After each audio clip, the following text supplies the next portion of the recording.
So it has been a little while since we have been here to give you all an update on our forever home. And boy, do we have a lot to share with you.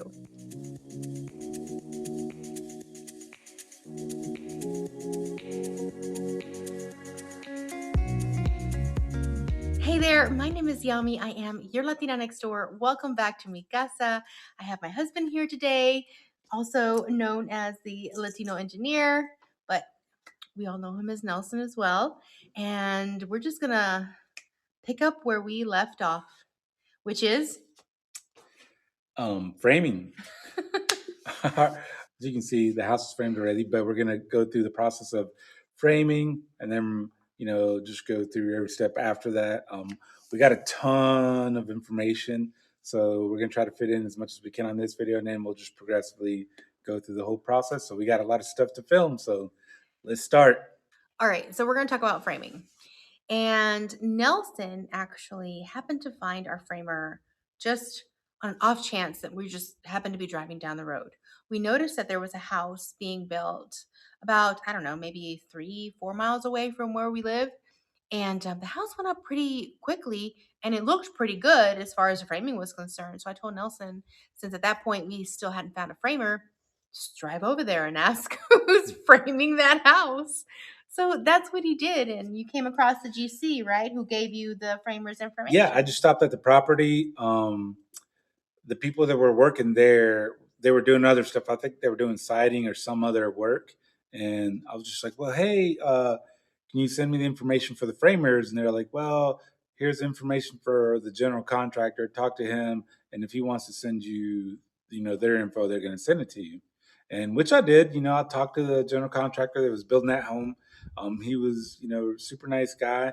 And he gave us the information for that framer. And we went out, we interviewed him, we went to a job site where he was building a right. house. We wanted to make sure we saw his work up close first. So we went on properties, looked at how, they framed a house, and we're like, all right, yeah, good to go. And we hired him and we started framing. All right, so after we picked the contractor, we took the plans, did the measurements, got all the wood estimated as far as what we needed. We decided to go with 2x6 walls on the exterior walls, and then some of the interior walls, and then the non-load bearing walls. We decided to go with 2x4s. And the process of that is basically going around measuring, the square footage of the home, the linear footage, and then doing a takeoff of how much wood you need. And we just started ordering wood. And we got a ton of wood ordered.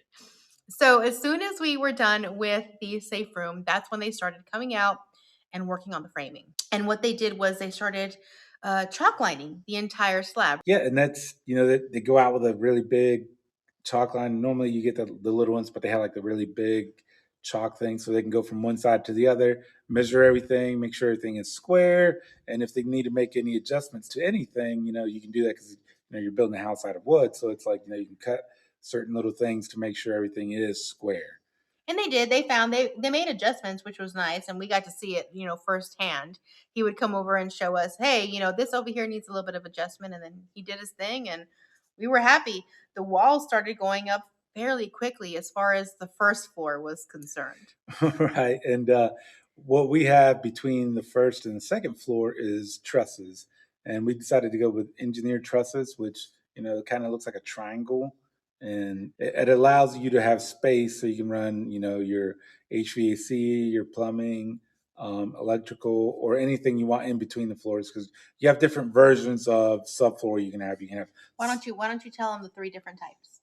Right. So the 3 most common types are, just solid wood, like a 2x12, 2x10, or 2x14 or whatever, which is just solid, and you go front to back, and then that holds up. The second construction is like a laminate floor, which is like an I-beam construction. So you have a solid piece on the top, solid piece in the bottom, and then in the middle, it's like almost like plywood, and it looks like an I-beam. And the third most common is a engineered truss floor system, which is it takes 2x4s, and then they make like triangles throughout the whole process and squares, and you can adjust where you want to run all your HVAC lines through.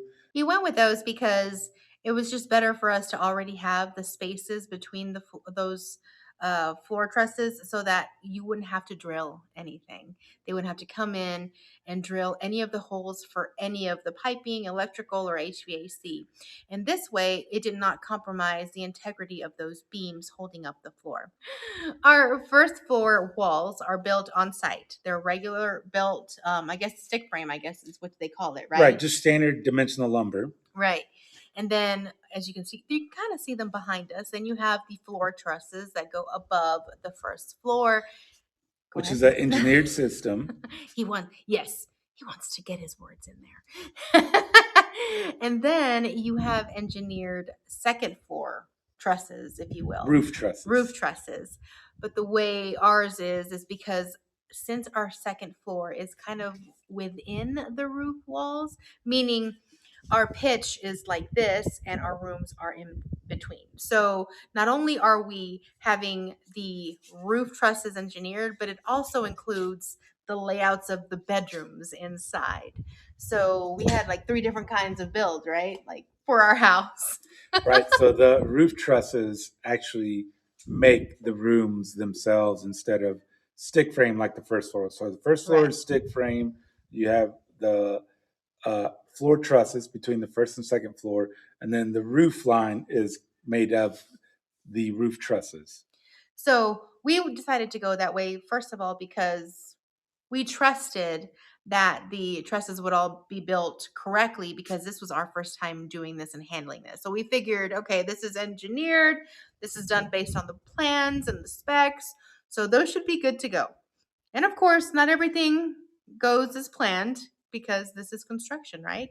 And the first thing we learned was, well, when they tell you a time frame for trusses, it's never going to meet the time. So unfortunately, we met our first delay, which was our roof trusses. We got a 4 to 6 week estimated lead time, and I was like, all right, it's construction, so let's add an additional 2 weeks, I think is what it was. 4 right? weeks. 4? So Oh. if they said 4 to 6, I based it off 6 weeks, and then I added 4 weeks. So I was like, all right, I ordered that part of the roof line 10 weeks out, and unfortunately, they came in on week 15. So they framed the first floor, and then we had to shut down a job for like almost 4 to 5 weeks. It was terrible. I mean, and at that time, it was raining, and all we can think of was like, oh my God, look at all this rain. And it was a stressful time. It tested sure. our patience. But we got through that. And once they got here, it was a matter of scheduling everything right because in order to put those second floor trusses, we had to have a gentleman here with a what's it called, not a forklift but A crane. a crane, that's it, with a crane here in order to lift each and every one of those to place them where they needed to go. So the guys are on the, I guess, the trusses of like the floor up here, and the guy would lift them up and the guys would put them in their place, secure them, and then they would go back down and get another one and repeat the process until the entire roof line was complete. And that actually went up pretty quick because the plans kind of showed you, and it was like putting a puzzle. It was like putting Lego pieces together. A goes to B, B goes to C, C, and so on and so forth. So the whole roof line went together pretty quick. And the crane that we had, I think it was like 100-foot crane. So like, again, from one side of the home, he actually had to move around a couple times because if you're on one side, you can't fit to the other. So like once they were done with half the roof, they had to move around and go to the other side and do the rest of the house. And Nelson wanted to make sure that this was done in one day because that crane guy was very expensive. I don't even remember what it was, but like $200 or $250 an hour. It was outrageous. It was.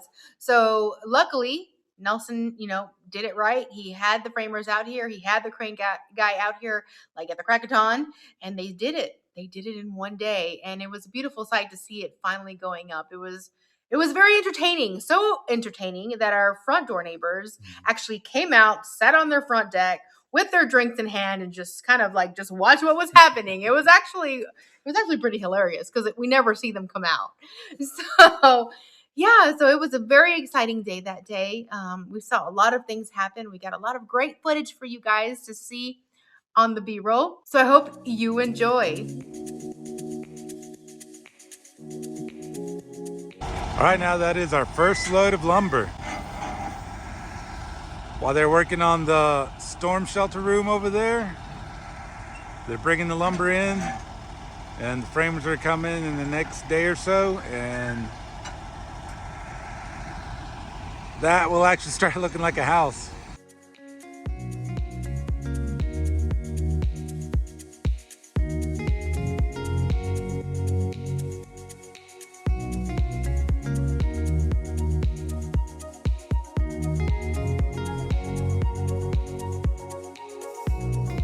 So these are our exterior walls. These are 2x6s. So depending on how your house is framed, you either have 2x4 or 2x6s. Since a lot of our house has like interior open space, we're not gonna have a lot of interior load-bearing walls.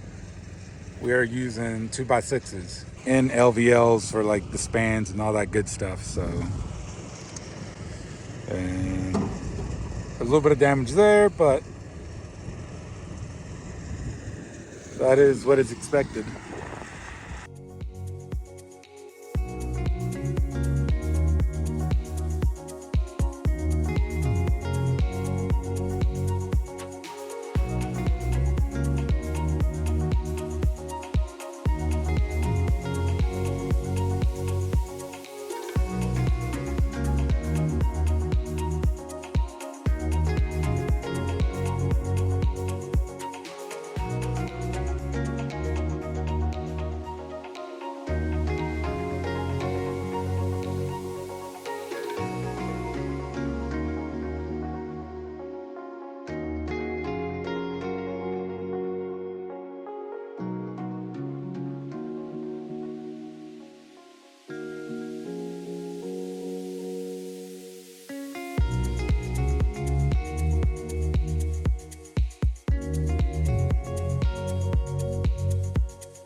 All right, so now we got power.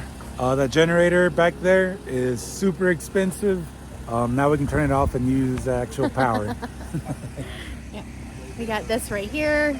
These guys just finished their work. We're so excited because now we can just grab power right here next to the house.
Well, that's it for today's episode on our farmhouse. We hope you enjoyed it. It was a lot of fun for us to share the framing process with you all. Make sure to like this video if you enjoyed it. Let us know in the comments below if you have any comments, suggestions, or questions, or anything about what you guys just saw. Babe, any last words? It's getting closer to football season. We look forward to seeing you guys here very soon. Until then, Go Dogs. adios.